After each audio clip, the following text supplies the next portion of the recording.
Welcome everyone to Church in the Basement, the outdoor edition. My name is Pastor Joe Hamilton. I'm serving the church here in Sarnia, Ontario, and it's a privilege to have you join us here in this online space outdoors. It's actually really confusing when you're not in the basement where you are actually gathering. But for many weeks now, I've been encouraged by people to bring you out of the basement and into other places that are a little bit more familiar. And as the restrictions and expectations surrounding COVID-19 and the way that society is supposed to operate, although while we're supposed to be doing things safely and at a distance, there is a rising expectation that we can gather in person.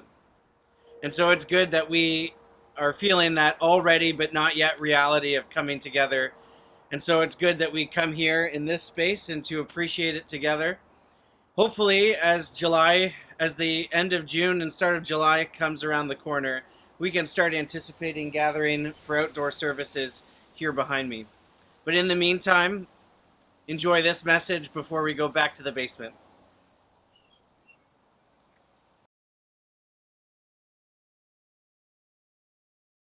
The Philistines gathered their forces for war and assembled in Judah.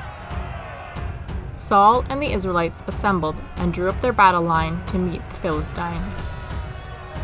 The Philistines occupied one hill, and the Israelites another, with the valley between them. A champion named Goliath came out of the Philistine camp. His height was over 9 feet tall. Goliath stood and shouted to the ranks of Israel, "Why do you come out and line up for battle? Choose a man and have him come down to me. If he can fight and kill me, we will become your subjects. But if I overcome him and kill him, you will become our subjects and serve us. This day I defy the armies of Israel." On hearing the Philistines' words, Saul and all the Israelites were dismayed and terrified. Now David was the son of Jesse, who was from Bethlehem in Judah. Jesse's 3 oldest sons had followed Saul to the war. David was the youngest. David tended his father's sheep at Bethlehem. Now Jesse said to his son David, "See how your brothers are, and bring back some assurance from them." Early in the morning, David left the flock, loaded up, and set out. He reached the camp as the army was going out to its battle stations. David ran to the battle lines and asked his brothers how they were. As he was talking with them, Goliath stepped out from his lines and shouted his usual defiance, and David heard it. David said to Saul, "Let no one lose heart on account of this Philistine. Your servant will go and fight him." Saul replied, "You are not able to go out against this Philistine and fight him. You are only a young man, and he has been a warrior from his youth." But David said to Saul, "The Lord who rescued me from the paw of the lion and the paw of the bear will rescue me from the hand of this Philistine." Saul said to David, "Go, and the Lord be with you." Then Saul dressed David in his own tunic. He put a coat of armor on him and a bronze helmet on his head. David tried walking around because he was not used to them. "I cannot go in these," he said to Saul, so he took them off. Then he chose 5 smooth stones, put them in the pouch of his shepherd's bag, and approached the Philistine. He looked David over and saw that he was little more than a boy, and he despised him. He said to David, "Am I a dog that you come at me with sticks?" And the Philistine cursed David by his gods. David said to the Philistine, "You come against me with sword and spear, but I come against you in the name of the Lord Almighty. This day the Lord will deliver you into my hands, and the whole world will know that there is a God in Israel. For the battle is the Lord's, and he will give all of you into our hands." Round 1. Fight!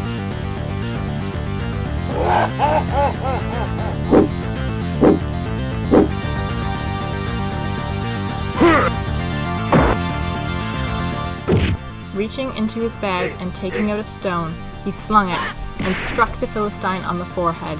The stone sank into his forehead, and he fell face down on the ground. So David triumphed over the Philistine with a sling and a stone.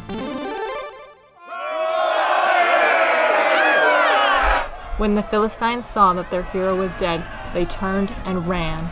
Then the men of Israel and Judah surged forward with a shout and pursued the Philistines.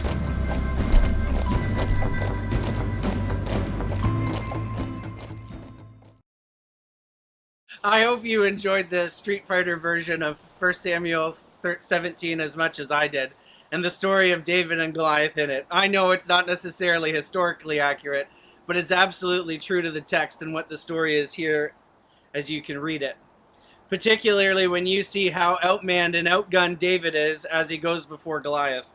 We read in verses 4 to 7 of that chapter that Goliath is wearing the very best of all technology. He has bronze from head to toe. He has a shield bearer carrying extra ammunition, a javelin ready to throw at long range. He has every base and corner of his terrain covered in terms of his fight. And yet standing before the champion of Philistine is the champion of Israel, and he looks rather measly and pathetic. A small boy from literally the farmer's fields where he was standing watch over the shepherds, and all he has available to him is a sling and some stones because he's not big enough to use the technology available to him. If you were even playing the video game version of this and you were about to select your champion for that battle at the end, you would never choose David. You would always choose Goliath, especially because you know the technology available to him, the power levels that are there. You understand the environment and the fight that's about to happen. You're aiming to have as much control over what's about to take place as possible, and you're not likely to throw your eggs in with David.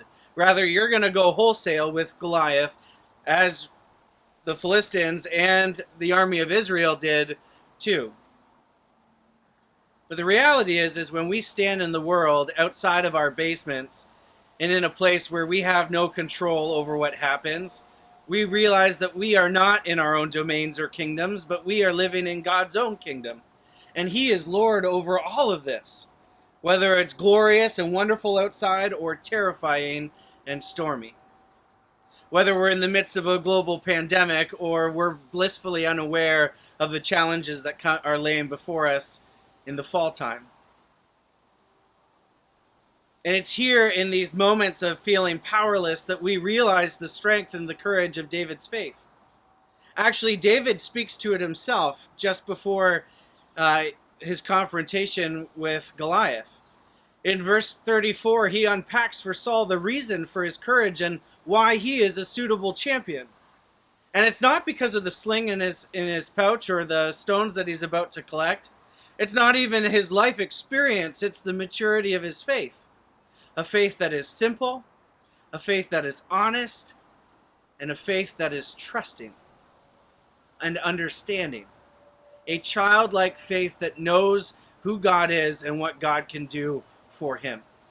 For he describes on many different occasions when he has, in his job of watching over the sheep, been confronted by a lion. Certainly another fight that would leave him outgunned, as it were.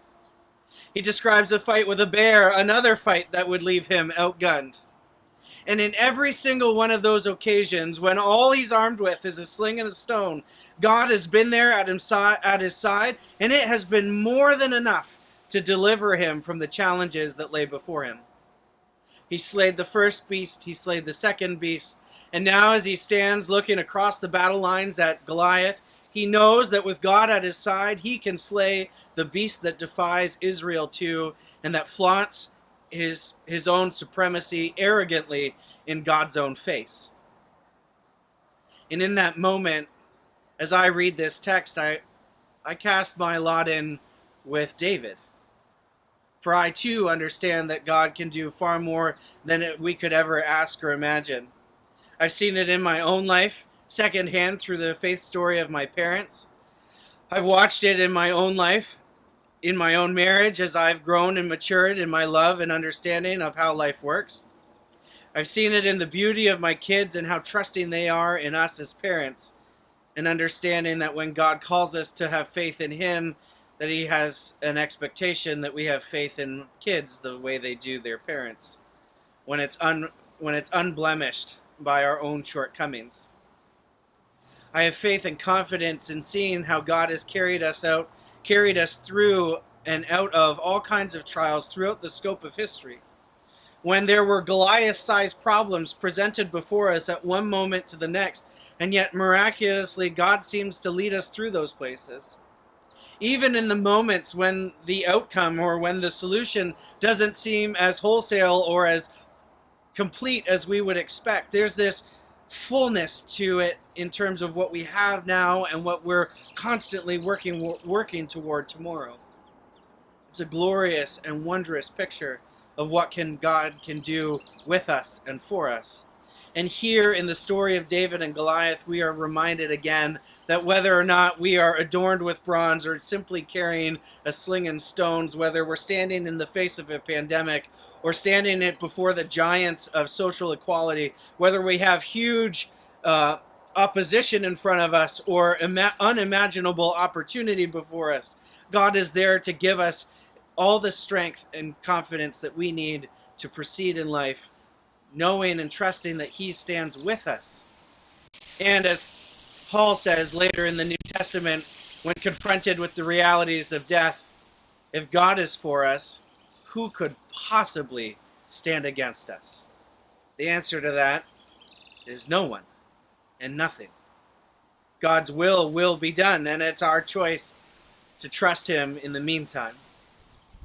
And so even though restrictions are beginning to lift, and even though we get closer to being able to gather outside, we still live in a pandemic. We still have the uncertainty of what might happen in the world around us. And God calls to us through 1 Samuel 17 to trust in him, to say before those giants that overwhelm us, you come before me in whatever name of chaos that you do, but I stand before you in the name of the Lord. I stand before you in the confidence of my own faith, trusting and knowing that God will see us through. Our lives are not so bent on just this singular moment in history, but God's plan for our life is a scope of eternity. And in that time, I have every confidence that we will be brought before our King. We will see him glorified and his world made right. We will see racial equality everywhere. We will see the pain and sorrow of death and loss removed from our lives. We'll see the suffering of cancer and other illnesses abolished. We'll see every aspect of life that is miserable and detestable removed.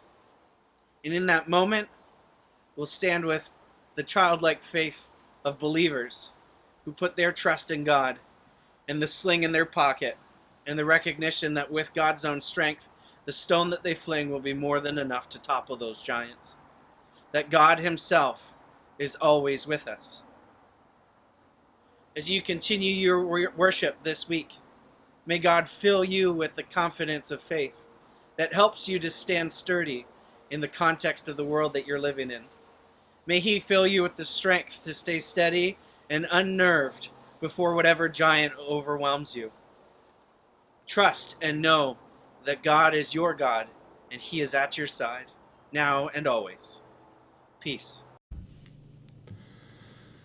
Make me a channel of your peace. Where there is hatred, let me bring your love. Where there is injury, a pardon, Lord. And where there's doubt, true faith in you. Make me a channel of your peace. Where there's despair in life, let me bring hope. And where there is darkness, only light. And where there's sadness, ever joy. O Master, grant that I may never seek so much to be consoled as to console, to be understood as to understand, to be loved as to love with all my soul.